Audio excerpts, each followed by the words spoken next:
The Zaporizhia nuclear power plant it's the largest power plant in Ukraine. Six operating nuclear reactors built in the 1980s by the Soviet Union.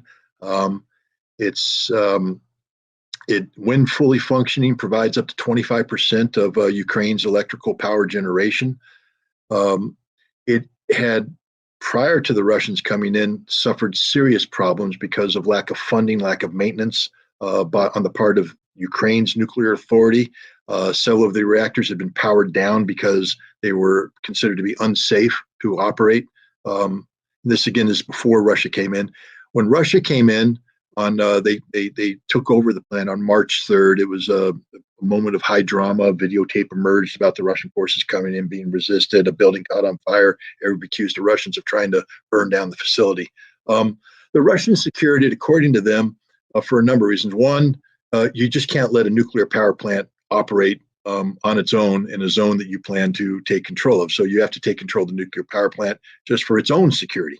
Two, in the plant, there are cooling ponds that contain depleted nuclear fuel rods, uranium fuel rods that have been depleted because they've been used in the reactor. They're very hot when they come out. They're still radioactive, just not able to function properly in the reactor core. So they bring them out and they put them in these cooling ponds so they can cool down over a period of time. It takes a long time for them to cool down. Two things. One, they're very radioactive. So if a terrorist or a government that meant to do harm got a hold of them, put high explosive on them, blew them up, you create a dirty bomb. This would be problematic for the Russians. Two, within that, when you take the uranium 235 and you irradiate it and you use it to power a reactor, you produce a substance called plutonium. And there's an awful lot of plutonium in these rods. And the Russians were concerned that Ukrainians, having already announced that they regret implementing the nuclear disarmament in the 1990s because they feel that it left them vulnerable. And they said, if we had to do it over again, we would seek to keep nuclear weapons and we will now require nuclear weapons. The Russians took that seriously, and they're taking control of these fuel rods so that the ability to extract plutonium, produce nuclear weapons, has been removed from the Ukrainians. That's why they went into Chernobyl as well, to secure the fuel rods, make sure that they weren't diverted. And that's the Russian story, and I find it plausible. The Russians came in and they kept the Ukrainian operators. There's hundreds of them. They work in shifts. They live in a nearby town. That's the way it works in the former Soviet plants. Everything is a factory town, so you have a city that's linked to the operation of this plant. And the Russians let these people work. What they did do is bring in a managerial supervisory capacity from the Russian Atomic Authority, Rosatom, who's there just overseeing it, because Russia now has a legal responsibility for this site. They've occupied it, it's operating, and Russia is legally accountable for what happens at this site. And again, because this site is linked to nuclear activity, I just put the following challenge out. Any American that thinks that they can enter a functioning nuclear power plant in America and just walk around, try it, see what happens. What's going to happen is a guy dressed in camouflage is going to put you on the ground with a gun to your head, because we're not allowed to do that. It's highly secured. We secure nuclear power plants. The Russians have done the same thing with a 500-man unit. It's also a unit that has a safety element, a nuclear, biological, chemical, and radiological unit there to detect radiation leaks potential. That's all there at the site. What's not at the site is heavy weaponry. What's not at the site is tanks, artillery, mortars. And why is that important? Because on August 1st, Anthony Blinken, the Secretary of State, spoke and accused Russia of using the Zaporizhia nuclear power plant as a nuclear shield behind which the Russians were firing artillery with immunity and impunity against the Ukrainians, and this would create an unacceptable situation. And on August 5th, the Ukrainians started lobbing shells into the Zaporizhia nuclear power plant, saying that, well, first they said it's Russia shelling themselves. I mean, just the absurdity of that should just be dismissed right off the bat. But then later on, even Zelensky had to walk away from that. He said, no, we're doing it because the Russians are shelling us. We have to respond.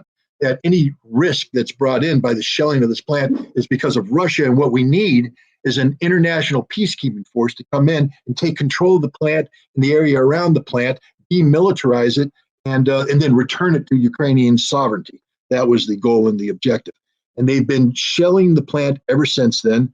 There's a lot of talk about a new Chernobyl, a Fukushima, things of that. Look, anytime you lob high explosives in a nuclear power plant, it's not a good thing. But it's a plant that's built to withstand this kind of thing. The problem doesn't come penetrating the reactor. The problem comes cutting down the power or penetrating the coolant, breaking apart one of these nuclear fuel rods, creating a mini dirty bomb. This is all real, and Ukraine's doing it. They're shelling the plant. It's not Russia. Now, one of the things that happened here is that Russia's always been trying to get the International Atomic Energy Agency to come into the plant. But Ukraine didn't want that because the problem with an IAEA inspection is they're probably going to learn the truth.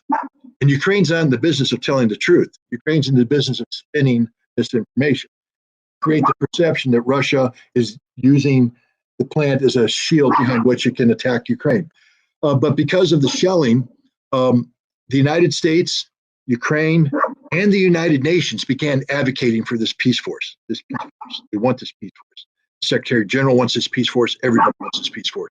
So they dispatched this team of nuclear inspectors, 14 strong, led by the Director General of the IAEA.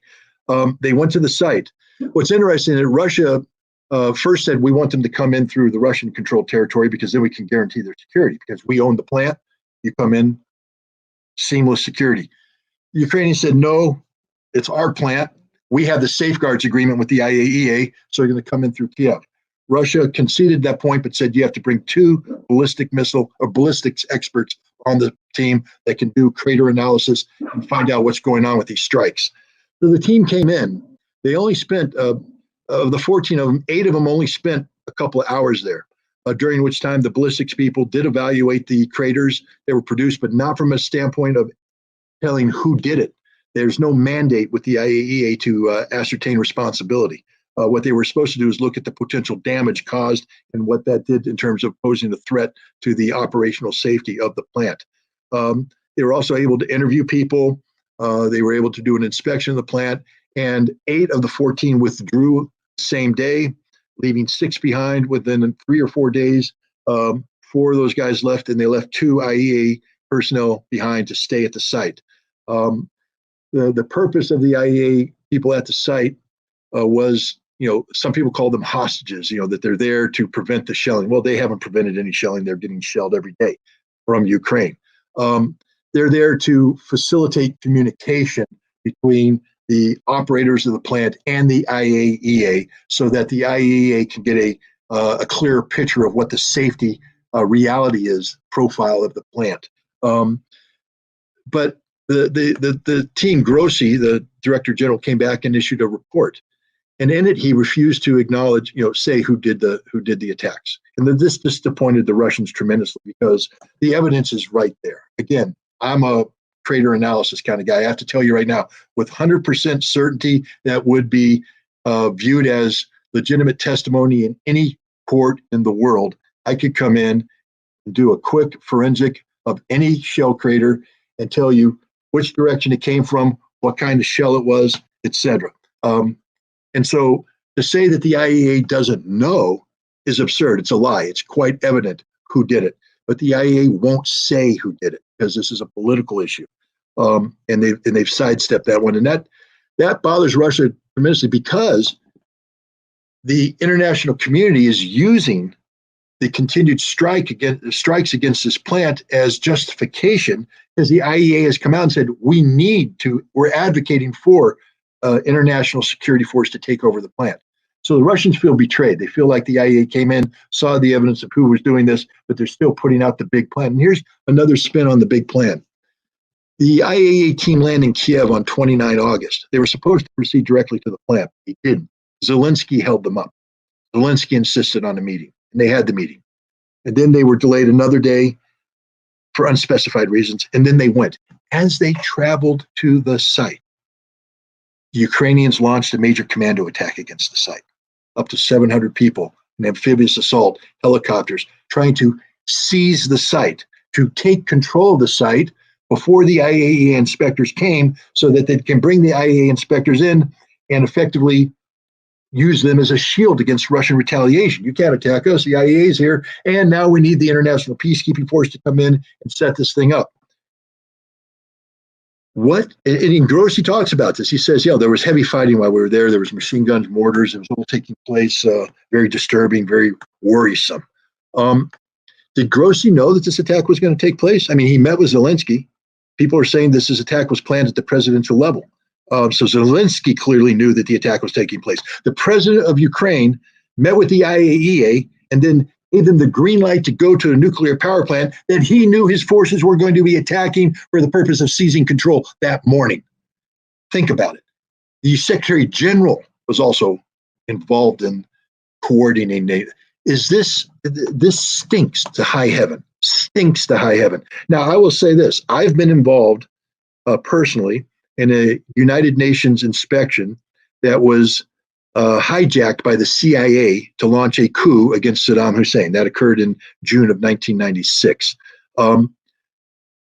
I was not party to the planning. I didn't know anything about it. So I think it's possible that Grossi didn't know anything about this, that Grossi's team is honest and trying to carry out an objective thing. But his leadership knew about it. His leadership knew about it. They were conspiring. They continued to conspire with Ukraine and the United States and Great Britain and France to try and get this international peacekeeping force put into Zaporizhia. And why is this critical? Because this is nuclear blackmail. This is the United States, Ukraine, and Europe holding the world hostage, not for nuclear safety, but to score political points for Zelensky regime, to create a political victory, to insert a reality onto the battlefield that otherwise would never exist.